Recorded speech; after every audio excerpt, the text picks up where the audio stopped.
everyone. Welcome to Golden Age, and we're so happy to see everyone today, visitors included. It's wonderful. I know you all know Eva Cooper, and Eva, would you come up now? Eva's going to speak to us this morning about the effects on immigrant Jewish families during World War I and World War II. This talk started out as a result of an article I wrote in the News Review in 2018 in regards to the 80th anniversary of Kristallnacht, and dealing with my dad's time in Germany from 30 to 33. So this is a big expansion from that. Okay, my grandmother was born in 1878 in somewhere in the Austro-Hungarian Empire. She was one of 9 children, the oldest girl. When her mother died, you know what happened? She had to run the house.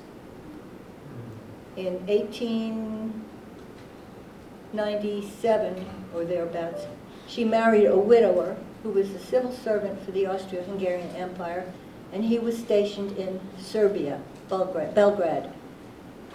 The Austro-Hungarian Empire hired Jews, but they were not allowed to live or work in Vienna. So he was in Belgrade. 1903, my dad's born. He's the younger brother. He has an older brother. In 1906 to 1908, in Serbia and Austria, there was what they called the Pigs' War. It was a war a tariff war, where the Austrians would no longer allow Serbian pork, pigs to be imported, and that created a great big unrest. My mom was born in 1907 to a Jewish family, observant. They kept kosher, they kept the Sabbath, and my mother hated that because she couldn't do anything. In the summertime, they would go up to the Alps, and there was no synagogue there. So my grandmother decided, well, she'll go to the Catholic Church. God's house is God's house. Life goes on as normal. There a lot of anti-Semitism. But in 1914, the Archduke Ferdinand and his wife, and he was the successor to the throne, were murdered in Serbia. So Austria-Hungary attacks Serbia, and World War I begins. Russia, England, Britain and their colonies, Belgium and their colonies, and France joined together with Serbia because they had an alliance. Germany, Ottomans, Italy, and other countries as well joined with Germany. And there you had the beginning of the war, and other countries eventually joined in, and it became a major war.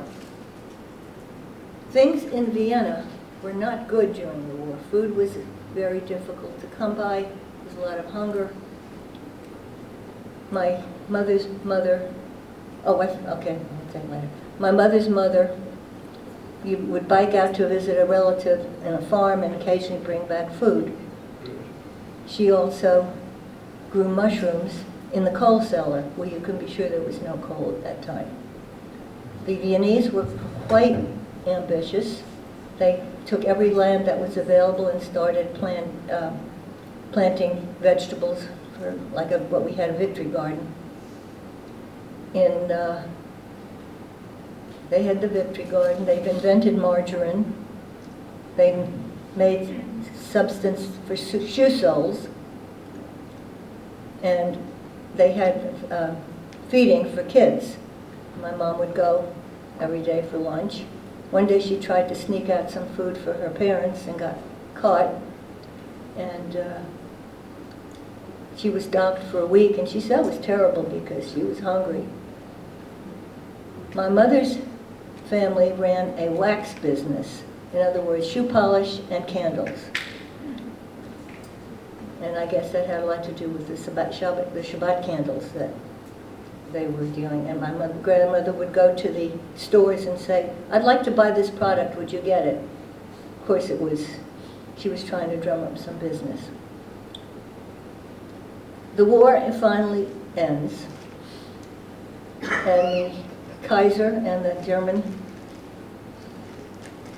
king, or Kaiser, are dethroned. The map of Europe is totally changed. Czechoslovakia, Hungary, Poland were now separate countries because the Austro-Hungarian Empire was dismantled. The sorry,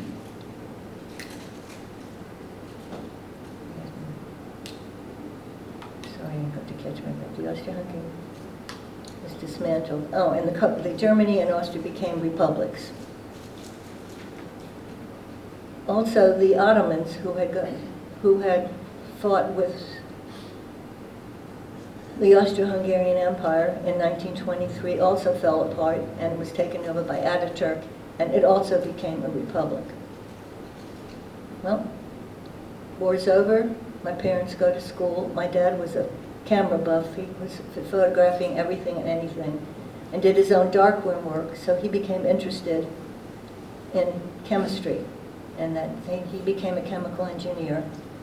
My mom went the usual route. She became a secretary, learned French, and did a lot of bookkeeping. Now, meanwhile, in Germany, there was a lot of unrest and in Austria because as a result of the treaties, the Germans and Austrians had to pay a lot of reparation. So there was an economic collapse of the country, there was depression, there was inflation, and vast unemployment. Of course, this gave Hitler a chance to rise and start saying, I can fix things. Comes 1925, they have what they call the Beer Hall Pausch, which was riots in attempts to overthrow the government. Well, it didn't work. But Hitler was arrested and put in prison supposedly for 5 years, but he was out after 9 months. While in prison, he wrote Mein Kampf. He realized that violence is not the way to take over a government. You have to use political ways. So, 1930, my parents, they were not married yet, they were courting, both went to Germany. My dad got a job as a chemist for IG Farben, and my mom got a job in an office, and she was able to land a job because she knew French. They moved to the suburbs of Berlin. They keep their Austrian citizenship, which is important. They keep their Austrian citizenship, but they're still working for the Germans. Sometime during that time, my uncle, who was living in Istanbul, he worked for an import-export line that worked from Vienna down to the Danube, down the Black Sea. Well, he was adventurous, and he took a plane and visited my folks in Berlin and went back to Istanbul. Now, that's something which was rather early to be doing, taking plane trips. Life goes on. My dad starts writing a diary depicting what was going on. I couldn't find my copy, so I couldn't bring it. It was a photo diary. They start with elections, and I wanted to show you the poster. If you notice, the top was written in normal script. The bottom, the letters were written to look like Hebrew. And they were trying to say, these are the Nazis, these are the Jews, these are the communists. You shouldn't vote for them. You should vote for the Social Democratic Party. Right? So, Social Democrat Party, which was, no, the National Socialist Party, excuse me. These are the ones you should vote for. 1933, the elections are won by the Nazi Party. First thing Hitler does was do what he can to dismantle the government. The party had already come in. There was a lot of Nazi party members in the parliament. The courts were taken over pretty much already by the Nazi sympathizers. That happened in January of 1933. Hindenburg appoints Hitler as chancellor. I guess he didn't have much choice because the Nazi party was pretty much in power. In February 33, the Reichstag, then parliament, is burned. And of course, who gets blamed? The Jews and the communists. My mom is out skiing that day, and she runs into a Nazi official, and she says, "Young lady, go home, it's dangerous." Now, being Jewish, my mom was pretty frightened, but she was blue-eyed, blonde, petite, with a big braid around her head. She could have easily passed for a German Aryan. My dad, with his camera, was out there taking photographs. Lots and lots of photographs. Nazi official comes over and takes his camera. Well, take a camera from a photographer is pretty serious stuff. So he decides he wants to go back and claim his camera. So he goes down to the police station. My mom said she was afraid she'd never see him again. But there must have been a sympathetic official in there, and they gave him back his camera, but no film. The film was missing. Now, my dad had received a phone call from a buddy of his who moved to England and says, "This is not a good place to be, get out of there." And twice, between the taking of the camera and the phone call, the Nazis got wind of him, took his passport 2 times. Each time he went back to the Austrian embassy in Vienna, and they gave him a new one. In May, beginning of May, end of April 1933, there was a revolt. Books were being burned, synagogues were being messed up, Jewish shops were being broken up, and it was not a good time. My dad got this phone call, I guess. Oh, he had his passport taken again. Again, he goes back to the embassy, and this time they say, "This is the last time you're getting a passport. You are to go back to Vienna tonight, don't even go home. It's bad here." So that's what he does. My mom, meanwhile, is still stuck in Berlin. So she goes back and she packs up what she can, including this sweater she made for him between 30 and 33. Still a good sweater, just needs a little repair. And she goes back to Vienna. December 33, my parents finally get married. They go to a synagogue in the Jewish quarter, Leopoldstadt, and have the ceremony. When we went back to Vienna in the 80s, we tried to go to services at that synagogue.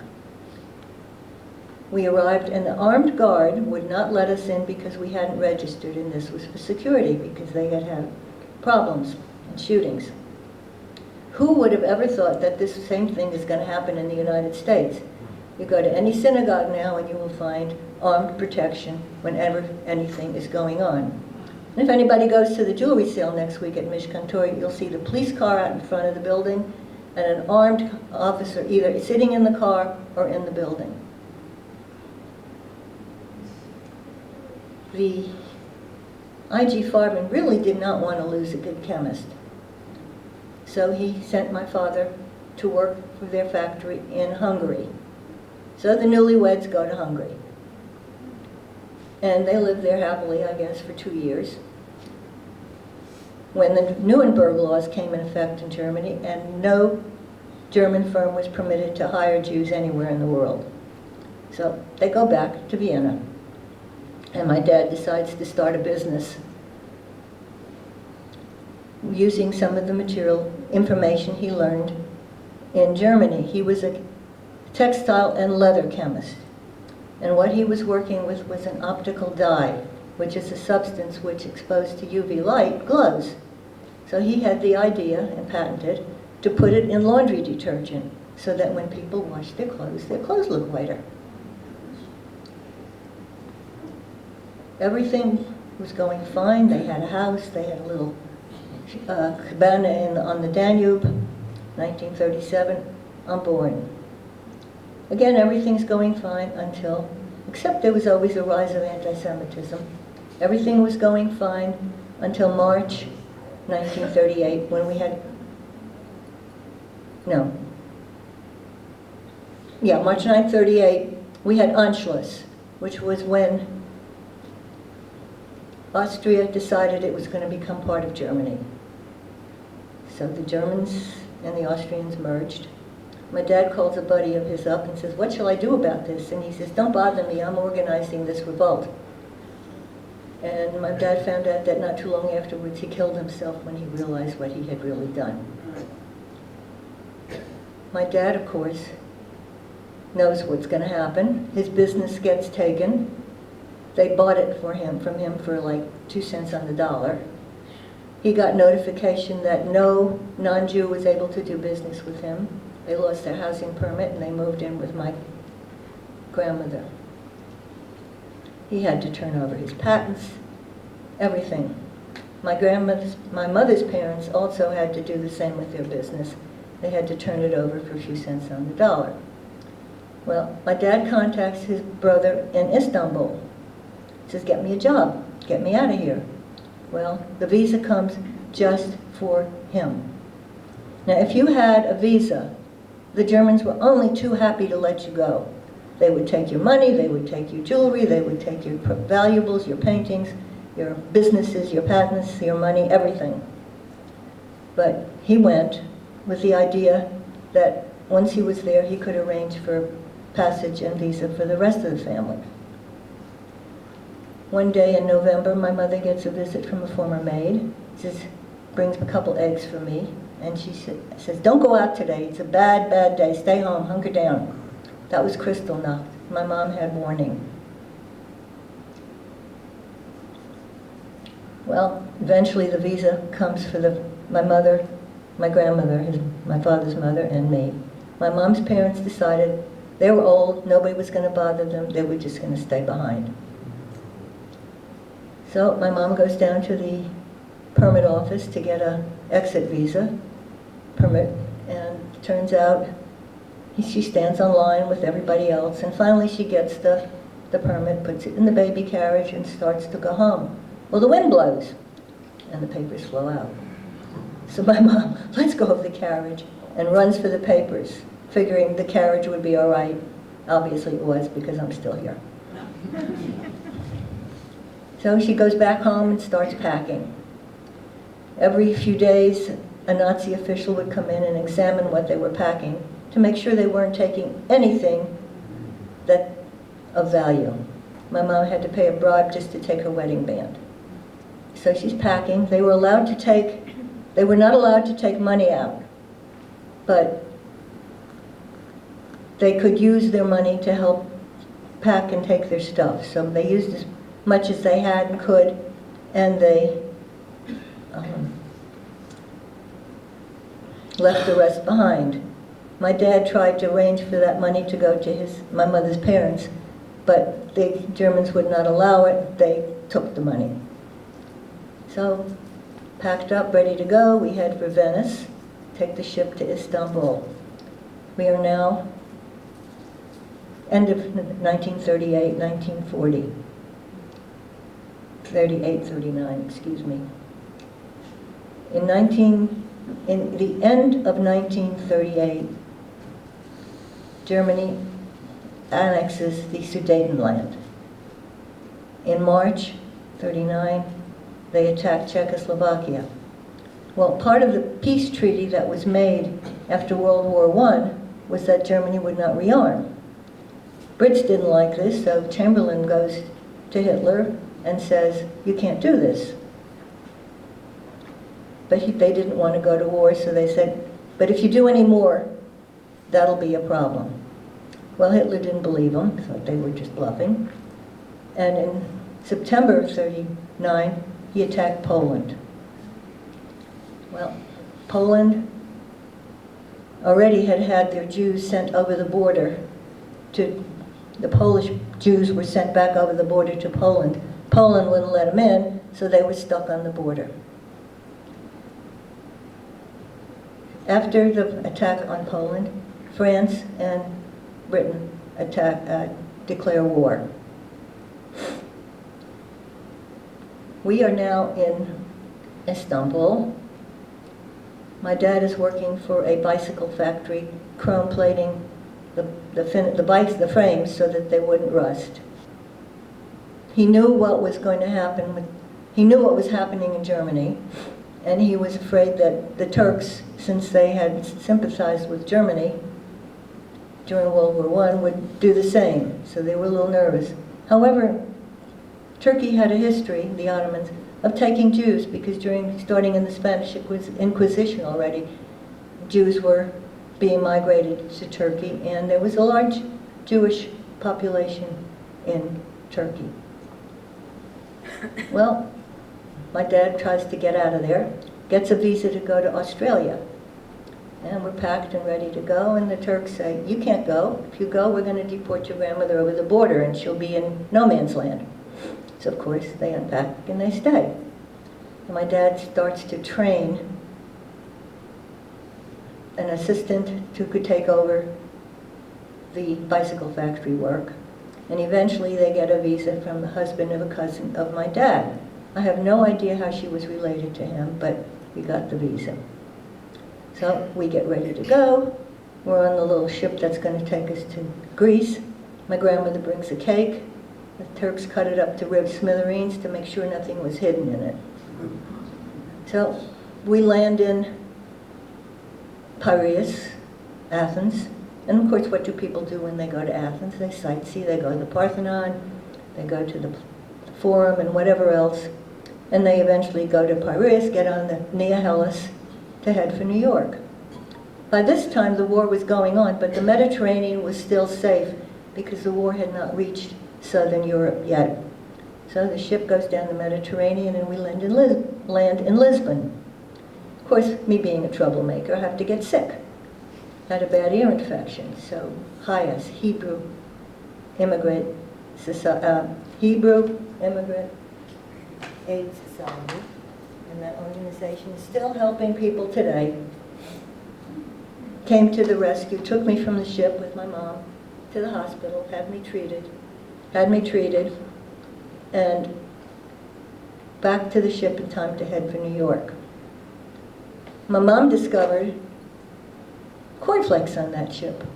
Anyway, we land in New York, and a buddy of my dad picks us up at the ship. And what do I do to thank him? I throw up all over his brand new car. Well, we land in Brooklyn. We find out that the husband who had given us the visa, the husband of my cousin, my father's cousin who had given us the visa, had died. Well, we were sure that if the State Department found out about it, they might send us back, because you needed somebody in this country who would guarantee support so you wouldn't become a burden to this country. Now, the State Department was very, very anti-Semitic. They did everything and anything to hinder Jewish immigration. There was a guy, Breckinridge Long, who was really the head honcho there. He sat on papers, he held on papers, and he, by the way, lived in Montpelier, in Laurel. But we stayed. My dad hired us again to the rescue, gave my parents a crib for me and some mattresses so they had something to sleep on. My dad goes to look for a job. First place he goes to is DuPont. Well, DuPont says, we don't hire people like you, we don't hire Jews. So he finally got a job in Jersey City with Onyx Chemical. So we moved to Jersey City. My parents found out that they had some really, really close friends. My mother's best childhood friend and her husband, who she had originally dated and introduced the two of them together, were living also in Jersey City, so she had a little bit of social comfort when she got there. Now that my dad had a job, he decided he was going to get his mother over. So he gets a visa for her. But by this time, the Mediterranean is a disaster, not safe. So she had to take the ship down the Suez Canal, the Red Sea, the Pacific, stopped at Singapore where she went sightseeing and almost couldn't find her way back to the ship, but she did. Ended up in California in a train across. In 1941, my father got a visa for his brother. He started out the same way, down the river, down the Suez, and the ship is heading for Singapore. But December 7th, 1941 comes along while he's on the sea. So they're not going to Singapore because the Japanese had already taken it. They ended up in Bombay, where he was stuck. My dad had also gotten a visa for his half-sister, which came in November of 1941, and after the war started, it was canceled, and we never heard from her again. So the World War comes along. My dad knows he has lots of photographs, lots of information. He knows what the chemical factories are doing. So he contacts the OSS, which is the Operation of Strategic Services, the predecessor to the CIA, and he gives them photographs, gives them information, and joins a volunteer commission which was giving information to the government. Now during that time he must have made contact with some military people because he managed to get arranged for the military, the Navy, to bring my uncle to the United States. And I am wearing a necklace that my uncle brought from my mother from India. It's ivory. We didn't know better then that we shouldn't use it. And incidentally, the bracelet I'm wearing, my dad bought for my mom in Istanbul. It was the only piece of jewelry she had. So my dad gets involved with the government. And he also remembers shoe soles, because remember, he's a leather chemist as well. So by this time, they put me in daycare. I'm 4 years old. The yeshiva would take 4-year-olds in kindergarten, so my mom sent me there and sent me to summer camps in the summertime, so she had time to work with my dad. They rented a little shop, and my dad gave instructions to my mom how to mix resins and paper to make synthetic shoe soles. My dad finally got a patent for the process and decided he was going to go into business. And I have here a finished product of one of the shoe soles. You can come up and look at it later. The factory was in Brooklyn, so we moved to New York. My parents found daycare for me. It was the same people who ran the summer camp that I went to when I was 5 years old. They were 2 immigrant physicians, couldn't practice, no license. They opened up a daycare center. They were Jewish. Most of the kids that were there were Jewish refugees, and sometimes kids could stay overnight. They lived in the building, so there was no problem. I was a terrible, terrible student. They even thought I was retarded. They gave me some tests, but obviously I wasn't. My parents made a lot of friends in New York through the children from the daycare center and related. And they started at what they called the Forget and Be Happy Club, which would meet every so often. They would listen to music or talk, you know what people do when they get together. Always, always, always coffee and good cake. Remember, these were Europeans. They liked good cake.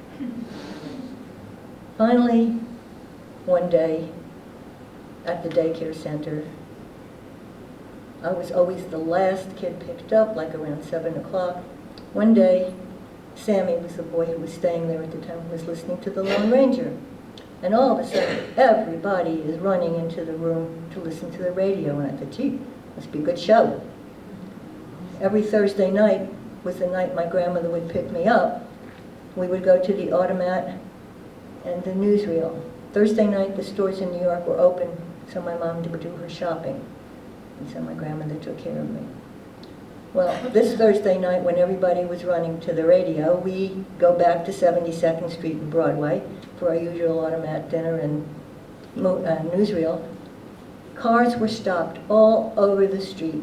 People were hanging out of doors, hanging out of windows. Traffic was just not moving. FDR died, and it was really, the country was kind of traumatized because it was in the middle of the war. Well, finally, the war is over. Truman became president.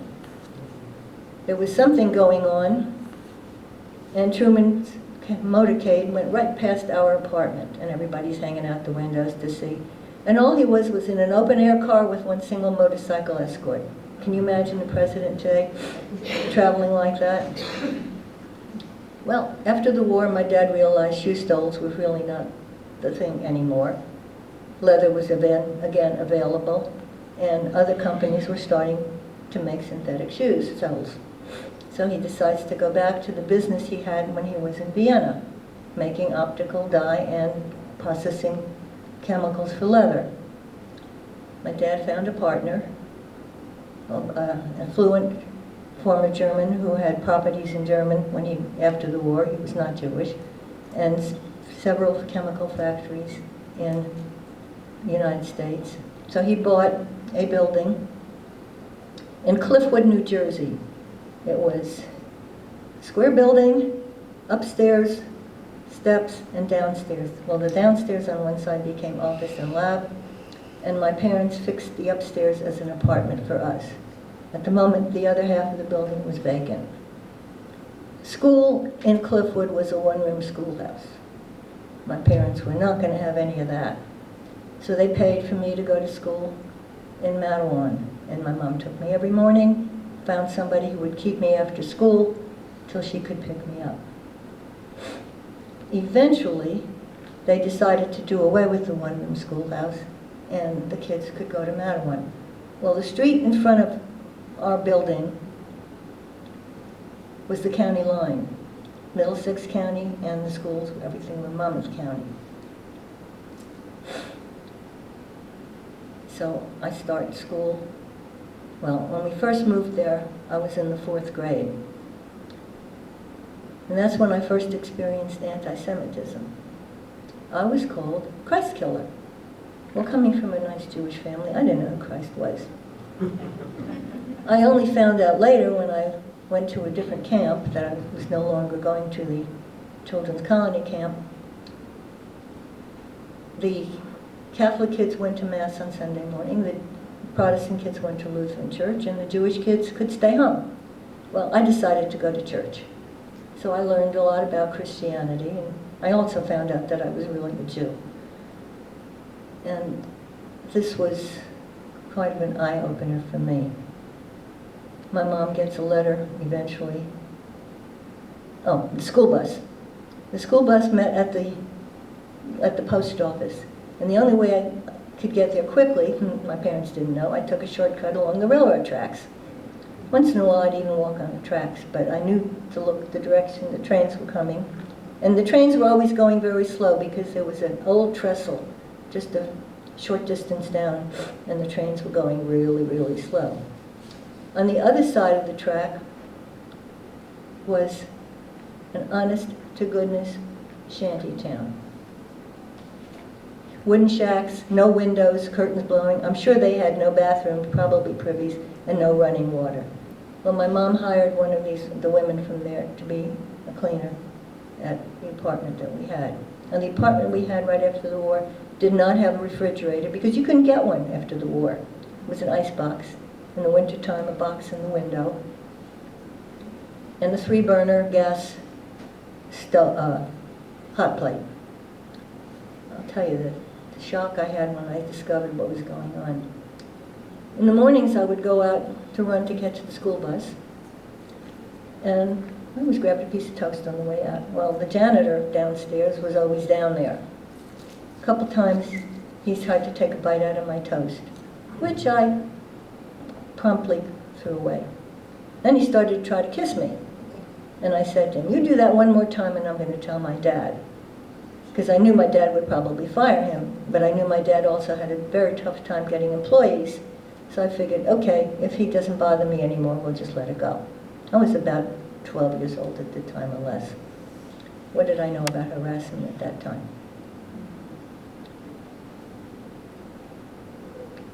During that time, my mom gets a letter from the Red Cross. She finds out that her parents died in Terezin in 1942.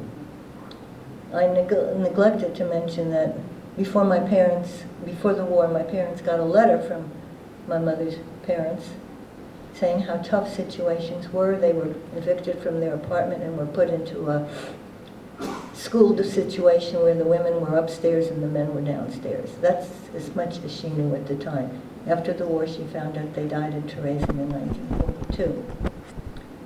Also, when that letter came in, they found out there was a cousin of my mother survived. Fritz, we called him Fred.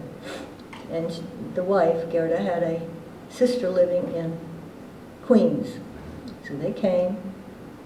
She was a dressmaker. She had a job at a very famous fashion house, I don't know which one, and was really a fantastic seamstress. And I brought a pillow that she had made for my mother, and you could see how good her handiwork was. Fred didn't know English. So my dad hired him, and he lived in the upstairs next door, went home on Friday nights and came home on Mondays. He lived there till he learned English and could get a job in New York.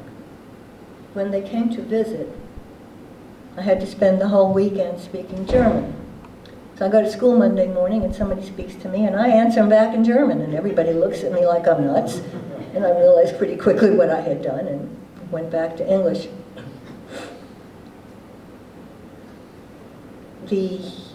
One summer I went to a camp, not my usual camp, run by friends of my parents in Vermont. Well, when my dad is visiting me at one time, the radio says, Cliffwood, New Jersey, Rothman and Moskowitz, Russian spies, arrested. They had rented the other half of the building. And it's a good thing my dad was in Vermont, I thought afterwards. Of course, the FBI has to come and examine him too. They have a sketch in the wall, and the officer says, "Who's that? Is that Karl Marx?" And my father says, "No, it's Beethoven." Anyway, he was found to be okay. Shortly thereafterwards, he discovers Lever Brothers. Remember Rinso White? That was a detergent that was using optical dye. Excuse me, allergies. Optical dyes. Well, the Lever Brothers probably picked up the patent from the stolen patents in Germany and thought my dad had died during the war and was making it. Well, my dad decided to sue. He did. He succeeded. And the settlement he got was big enough that they could finally afford to buy a house. So they found Highland Park, which was a suburb of New Brunswick, where in this town most of the college professors lived. It had a very good school, a large Jewish population, and a lot of the faculty, including Nobel Prize winner Salman Waxman, lived there. So we moved. Before we moved, my dad's partner gave me a camera, not one of these modern things that work. In those days you had to adjust the light, you had to adjust the distance, you had to do everything. So I learned something about photography. They also knew I was scared to death of dogs. So he shoved me in the back seat of the car with a dog. And that dog was so lovable that I became a dog lover, and somewhere here I still have the license from the dog. So they buy the house in Highland Park, we move. My first day in school in Highland Park, I'm in French class, and I'm sitting behind this young man who turns around and talks to me. We became really, really good friends. And 7 years later, he asked me to marry him. And next week, we'll have our 62nd wedding, 65th, fourth wedding anniversary.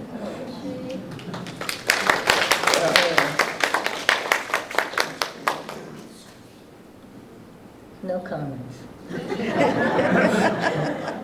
So, a year later, my brother is born, and my mom needs help to stay with him because she was still working for my dad every day going to Cliffwood. So she hired a woman straight off the boat from Germany, couldn't speak a word of English, but it worked fine in our house. She lived with us for 13 years, but she did end up learning English.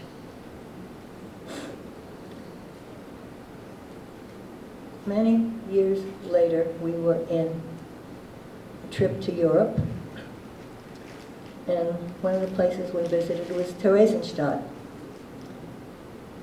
We walked into the room with the crematorium, and there was a list on the wall of the victims of the first day that the crematorium was in use. And Jordan discovered my grandfather's name on that list. So my mother's comment was, "Now I know." On a happier note, we also visited a city called Eisenstadt, which is a city where, a suburb of Vienna, where the civil servants for the emperor was living. And the Red Cross took over a house that had belonged to the financial advisor to the Kaiser before the war. And they lived there until 1939, when the Red Cross took it over. They found upstairs in the building a synagogue. They never told the Germans about it, and they protected it throughout the war. After the war, they decided they were going to make a museum out of that building. And during the renovations of that building, they found, hidden in the synagogue wall, wrapped up in 1939 newspaper, a Torah, which they had hidden and had survived the war. And I think that's where I'll stop. If anybody has any questions, anything they want to say, you can come up and look at the photographs. I have other photographs. I have photographs of the Nazi youth. That was mandatory after Hitler took over. They taught the women to be mothers, wives and mothers. That was what their goal was. Children, children, children. The guys were taught military skills. So again, he was already probably thinking of war. And Susie, I have a question. I heard you say a family name of mine, Moskowitz. Did you say they were spies? It was Rothman and Moskowitz. She was a woman. She eventually went to Czechoslovakia. A spy For the Rosenthals, during the Rosenberg affair. They were Nazi spies. Nazis? Oh, German spies, I mean communist spies, not Nazi. oh, because they were, of course, my Common name. Moskowitz, they were Jewish, and they immigrated, and they were in New York as well. And have you said somebody in your family made candles? Yeah, that was my mother's family And in Europe. one of my other family names, I don't know how to say it in English, but it's Vasgeviernik. And one of my Russian friends that immigrated to and was working with me at NIH said he thought that meant they were candle makers. Do you? Vasgeviernik. Does that mean anything in Jewish? Not that I know. Okay, thank you. Oh, I also forgot to mention, my dad was selling his product to Procter & Gamble, and it's still in Tide today.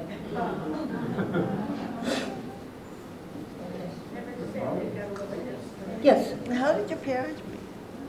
How did your parents meet? I can't remember. Sometime in Vienna they just met, I guess. You know, people meet.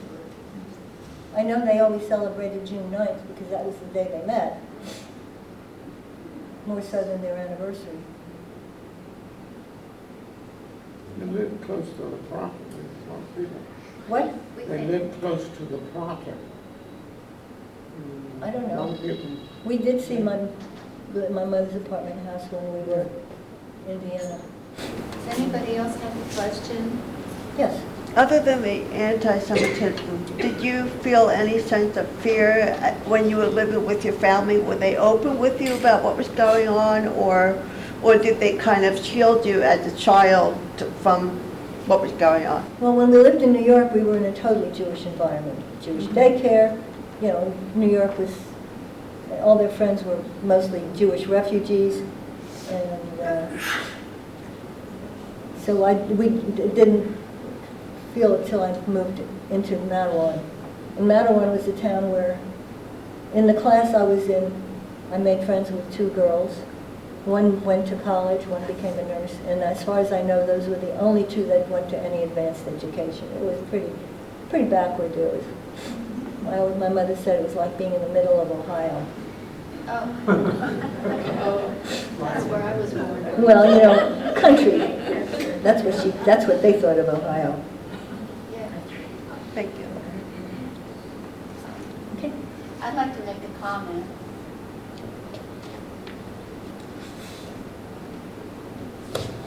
Eva, I'm amazed at your memory. Yeah. Yes. It's fabulous, and coming from a Jewish background myself, I don't know what to say about your wonderful family, and I'm glad most of them made it out. Oh, I did forget to mention one thing. My grandma mentioned one thing. My grandmother's niece, her parents were taken. She was a physician, and she became a partisan in Poland for the, I guess, fighting against the Nazis. Forgot to mention that.